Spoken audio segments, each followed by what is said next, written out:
March 12th அன்னைக்கு world kidney டே வருது. So ஒரு கிட்னி ஹெல்த் பற்றி ஒரு அவேர்னஸ் வந்து மக்கள்கிட்ட எடுத்துகிட்டு போகிறதுக்காக வந்து Asian institute of nephrology and urology hospital சென்னையிலேருந்து ஒரு கேம்பெயின் ஒன்று ஆரம்பிச்சிருக்கோம். அதாவது ரொம்ப உப்பு ரொம்ப ரொம்ப தப்பு.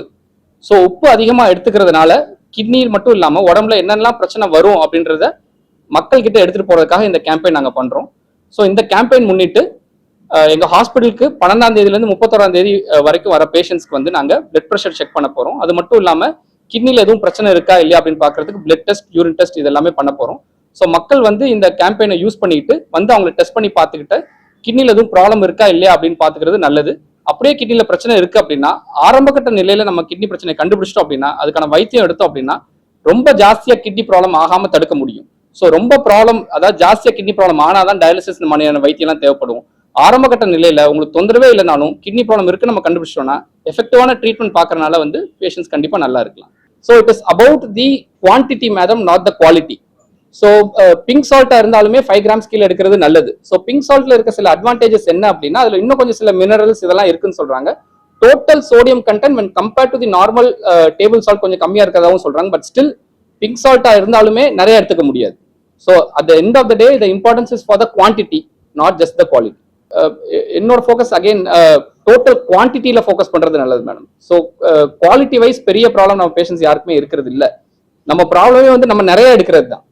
ஸோ நீங்க இப்போ இந்த மிக்ஸ் பண்ணி நீங்க எடுத்தாலுமே அளவு கடைசி அந்த ஒரு நாளைக்கு 5 கிராம்ஸ் மேல போகாம பாத்துக்கிறது நல்லது. எஸ்பெஷலி உங்களுக்கு பிளட் ப்ரெஷர் இருக்கு இல்லைன்னா கிட்னி ப்ராப்ளம் இருக்கு அப்படின்னா அந்த அந்த லிமிட்டை வந்து தாண்டாம பாத்துக்கிறது ரொம்பவே அவசியம். ஒரு நார்மல் பர்சன்னா முடிஞ்ச வரைக்கும் நிறைய எடுத்துக்காம பாத்துக்கிறது அவசியம். நான் ஏற்கனவே அந்த ஸ்லைட்லயுமே உங்களுக்கு காமிச்ச மாதிரி வந்து கிட்னி டிசீஸ்க்கான காமனஸ்ட் காஸ் நீங்க பாத்தீங்க அப்படின்னா டயபெட்டிஸ் அண்ட் ஹைப்பர் டென்ஷன் தான். இந்தியாவில் மட்டும் இல்ல, வேர்ல்டு ஓவரே அதுதான். ஸோ இப்போ ஃபார் எக்ஸாம்பிள் உங்களுக்கு இந்த நோய் இருக்கு, உங்களுக்கு ஒரு சுகர் இருக்கு இல்லைன்னா பிளட் ப்ரெஷர் இருக்கு அப்படின்னா நீங்க எப்படி பிபியை செக் பண்றீங்களோ சுகரை செக் பண்றீங்களோ கிட்னிக்கான டெஸ்ட் எடுத்து பாத்துக்கிறது அவசியம். ஏன்னா இவங்களுக்கு தான் வந்து கிட்னி டேமேஜ் வரதுக்கான வாய்ப்புகள் ரொம்பவே ஜாஸ்தி. ஸோ இப்போ நீங்க எப்படி வந்து ஒரு டாக்டர் போய் பார்த்துட்டு இருப்பீங்க இல்லையா, சுகருக்காகவும் பிபிக்காகவும் நீங்க ரெகுலரா போய் இந்த டாக்டர் பார்க்கணும். பேஷண்ட்ஸ் என்ன தப்பு பண்றாங்க அப்படின்னா சுகர் இருக்கு டாக்டர் ஒருக்க பார்த்துருப்பாங்க, அவர் ஒரு 2 மாசம் மாத்திரை எழுதி கொடுத்துருப்பாரு, திருப்பி 2 மாசம் போய் டாக்டர் பார்க்க மாட்டாங்க, அதே மாதிரியே சாப்பிட்டுட்டே இருப்பாங்க. ஒரு 3 வருஷம் கழிச்சு போய் டாக்டர் பாக்குறப்ப அது தேவையான டெஸ்ட் எதுவுமே வந்து எடுத்துக்கவே மாட்டாங்க. ஸோ சுகர் அப்படின்னா சுகருக்கான டெஸ்ட் மட்டும் பாக்குறது இல்லை, அது சுகர்னால வரப்போற மித்த உறுப்புகளுக்கான டெஸ்ட் எடுக்கிறது அவசியம். அது நம்ம ரெகுலரா டாக்டர் போனோம் அப்படின்னா கண்டிப்பா அவங்க செஞ்சிருவாங்க. ஸோ அந்த மாதிரி ரெகுலரா நம்ம பாக்குறப்பதான் வந்து கிட்னில டேமேஜ் ஆகுது அப்படின்றத நம்ம ஆரம்பத்திலே பார்த்துட்டோம் அப்படின்னா அதுக்கான மாத்திரை மருந்து கொடுத்தோம்னா கிட்னி டேமேஜ் இன்னும் ஆகாம கண்டிப்பா தடுக்க முடியும். பட் டேமேஜ் ஆனதுக்கு அப்புறம் இருக்கிற வைத்தியம் எல்லாமே பெருசு, அது அவ்வளவு எஃபெக்டிவா இருக்கிறது இல்லை. இது மட்டும் இல்லாம கிட்னி நோய்களுக்காக சில பேர் மோர் ப்ரோன்னு நாங்க சொல்லுவோம். இப்போ ஃபார் எக்ஸாம்பிள் சில பேஷண்ட்ஸ் வந்து பாத்தீங்க அப்படின்னா உடம்பு வலிக்குது அப்படின்னா அவங்களா போய் வந்து நிறைய வலி மாத்திரை வாங்கி சாப்பிட்டுட்டு இருப்பாங்க. ஸோ நிறைய pain killers over the counter நிறைய அபியூஸ் பண்ற பேஷண்ட்ஸ்க்கும் கிட்னி ப்ராப்ளம் வரக்கான வாய்ப்புகள் ஜாஸ்தி. இது மட்டும் இல்லாம ஃபேமிலி ஹிஸ்டரி சில பேருக்கு இருக்கும். சில பேர் குடும்பத்திலேயே பாத்தீங்க அப்படின்னா வந்து நிறைய பேர் கிட்னி பிரச்சனை வந்துகிட்டு இருக்கும். இது மட்டும் இல்லாம இந்த வருஷத்துக்கான கேம்பெயினே நீங்க பாத்தீங்க அப்படின்னா நிறைய கிளைமேட் சேஞ்ச்னால வர கிட்னி ப்ராப்ளம்ஸ். ஸோ இப்போ பாத்தீங்கன்னா வெயில் ரொம்ப ஏறிடுச்சு, டீஹைட்ரேஷன் ரொம்பவே காமன் ஆயிடுச்சு. இருந்தாலும் கரெக்டா வந்து நீர் இதெல்லாம் எடுத்துக்கிறது இல்லை. எஸ்பெஷலி வில்லேஜ் சைட்ல நீங்க பாத்தீங்க அப்படின்னா ஃபார்மர்ஸ் இவங்கெல்லாம் வந்து நிறைய வந்து வெயில வேலை பார்க்கறப்ப டீஹைட்ரேஷன் நிறைய நடக்குது. இதனாலேயே கூட கிட்னி ப்ராப்ளம் உங்களுக்கு வரலாம். ஸோ ப்ராப்பரான ஹைட்ரேஷன் பண்றதும் ரொம்பவே அவசியம். ஸோ இந்த மாதிரி ரிஸ்க்ல இருக்கிற பீப்புள்லாம் வந்து தொந்தரவே இல்லைனாலும் கிட்னிக்கான டெஸ்ட் அட்லீஸ்ட் வருஷத்துக்கு ஒரு காட்சி எடுத்து பார்க்கறது நல்லது. கிட்னி டேமேஜ் இருக்கு நம்ம பார்த்தோன்னே அதுக்கான வைத்தியம் பார்த்தோம் அப்படின்னா கிட்னி டேமேஜ் பெருசாகாம கண்டிப்பா தடுக்க முடியும். ஸோ கிட்னி டோட்டலா டேமேஜ் ஆயிடுச்சு இல்லை ஒரு அளவுக்கு மேல டேமேஜ் ஆயிடுச்சுன்னா காமனா நாங்க பாக்குற சிம்டம்ஸ் வந்து கை காலில் வீக்கம் வருது, சோர்வு அடைகிறது, சில பேருக்கு வந்து வாந்தி மயக்கம் இந்த மாதிரிலாம் வரும். பட் இந்த சிம்டம்ஸ்லாம் நீங்க பாத்தீங்கன்னா நாங்க நான் ஸ்பெசிஃபிக்னு சொல்லுவோம். கிட்னி பிரச்சனை இருக்கவங்க மட்டும்தான் இந்த பிரச்சனை வரணும்ன்ற அவசியம் இல்லை. ஹார்ட்ல ப்ராப்ளம் இருக்கவங்களுக்கோ லிவர்ல ப்ராப்ளம் இருக்கவங்களுக்கோ கூட இந்த மாதிரி பிரச்சனை வரலாம். ஸோ அதனாலதான் கிட்னி ப்ராப்ளம்ல டெஸ்ட் எடுத்து பார்த்தோம் அப்படின்னா தான் நமக்கு பிரச்சனை இருக்குன்னே தெரியும். ஸோ உப்பு ஒரு காசு தான் சார். இப்போ நான் சொன்ன மாதிரி இருக்கலே காமன் இது பாத்தீங்க அப்படின்னா வந்து சக்கரை நோய் தான். டயபெட்டிஸ் இருக்கு, சுகருக்கான கண்ட்ரோல் ஒழுங்கா பண்ணல அப்படின்னா கண்டிப்பா கிட்னி டேமேஜ் வரும். இதுதான் இருக்கிறதுலே காமன் காஸ். அதுக்கப்புறம் வந்து இப்ப நான் ஏற்கனவே சொன்ன மாதிரி வந்து பெயின் கில்லர்ஸ், இப்ப வலி மாத்திரை இருக்குங்க இல்லையா, சில வலி மாத்திரைகள் வந்து உடம்பு வலிக்காக நம்மளே போய் மெடிக்கல் ஷாப்ல வந்து அடிக்கடி வலி மாத்திரை வாங்கி போடுறது, தலைவலிக்கு அடிக்கடி வலி வாங்கி போடுறது. ஸோ இதெல்லாமே கூட வந்து கிட்னியை டேமேஜ் பண்ண முடியும். அதே மாதிரி வந்து ரெக்கரண்ட் டீஹைட்ரேஷன், இப்ப ஒரு டயரியா போய் இல்லை வாமிட்டிங் போய் ரொம்ப நீர் சத்து உடம்புல குறைவா இருக்கிறவங்களுக்கு கூட கிட்னி டேமேஜ் வரலாம். ஓகே, ஸோ இப்போ எப்பயுமே வந்து சார் சுகருக்கு சரியான வைத்தியம் நம்ம பார்த்தோம் அப்படின்னா வாழ்வியல் மாற்றங்கள் தான்.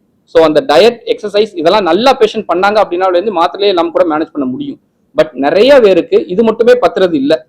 ஸோ யூஸ்வலி வந்து சுகர்னால வர டேமேஜ், மாத்திரனால வர சைடு எஃபெக்ட், இது ரெண்டையும் பேலன்ஸ் பண்ணி தான் டாக்டர்ஸ் எப்பயுமே மாத்திரை எழுதுவாங்க. ஸோ அந்த மாத்திரனால பேஷண்ட்க்கு வந்து பலன் அதிகமா இருக்கும் அப்படின்றப்ப அந்த மாத்திரை எழுதுவாங்க. பட் அந்த மாத்திரனால பேஷண்ட் டேமேஜ் வர வாய்ப்பு அதிகமா இருக்குன்னா எந்த டாக்டரும் யூஸ்வலி எழுத மாட்டாங்க. ஸோ அதனால வந்து மாத்திரனால பிரச்சனைகள் வர வாய்ப்பு இருக்கான கண்டிப்பா இருக்கு. ஸோ அதை பார்த்து தான் நம்ம பேஷண்ட்ஸ்க்கு வந்து மாத்திரை கொடுக்க போறோம்.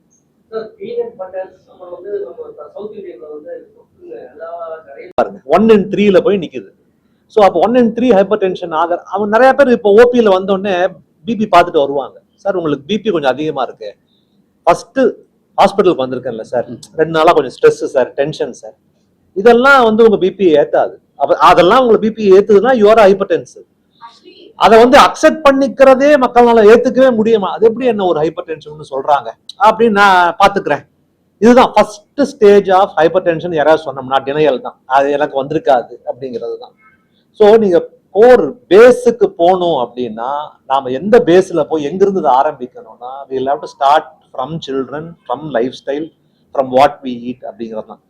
இப்போ நான் வெறும் ஹைப்பர் டென்ஷன் அவேர்னஸ் கிளினிக்னு போட்டிருக்கலாம். அதை ஏன் நாங்கள் ஒரு உப்புங்கிறத கொண்டு வரோம் அப்படின்னா அந்த டேர்மை நாங்கள் கொண்டு வந்ததே சரி அட்லீஸ்ட் இது என்ன சொல்ல வராங்கன்னு மக்களுக்கு தெரியட்டும். இது மூலியமா ஹைப்பர் டென்ஷனுக்கு ஒரு அவேர் பண்ணோம். We are not against salt. We are not against normal salt eating people. We are a bit the whole of the healthcare system in India is a bit anxious about the level of the intake of sodium that we are taking now. நாமன்னு இல்லாம குழந்தைங்கள்ல இருந்து நம்ம எவ்வளவு உப்பு போடுறோங்கிறது ஒரு பெரிய இதா தான் இருக்கு. So it has got nothing to do with your emotions, nothing to do with your thing. Hypertension அப்படின்னா யூ வில் பி ஸ்ட்ரெஸ்ட், அதெல்லாம் இல்லைன்னு சொல்லலை நான். But you will have to look for other effects of hypertension. வெறும் mental stress மட்டுமே நான் சொல்ல மாட்டேன். There are many things that play a role in developing hypertension, and hypertension can cause a lot of damages. நாங்க being a kidney hospital are trying to focus on kidneys, but BP ஓட end effect on all organs. It's not only kidney. அது வந்து எல்லா ஆர்கனையும் கொஞ்சம் கொஞ்சமா damage பண்ணிட்டு தான் இருக்கும். அதுக்கு ஒரு அவேர்னஸ் கொண்டு வரணும் தான் இந்த ப்ரொமோஷன்.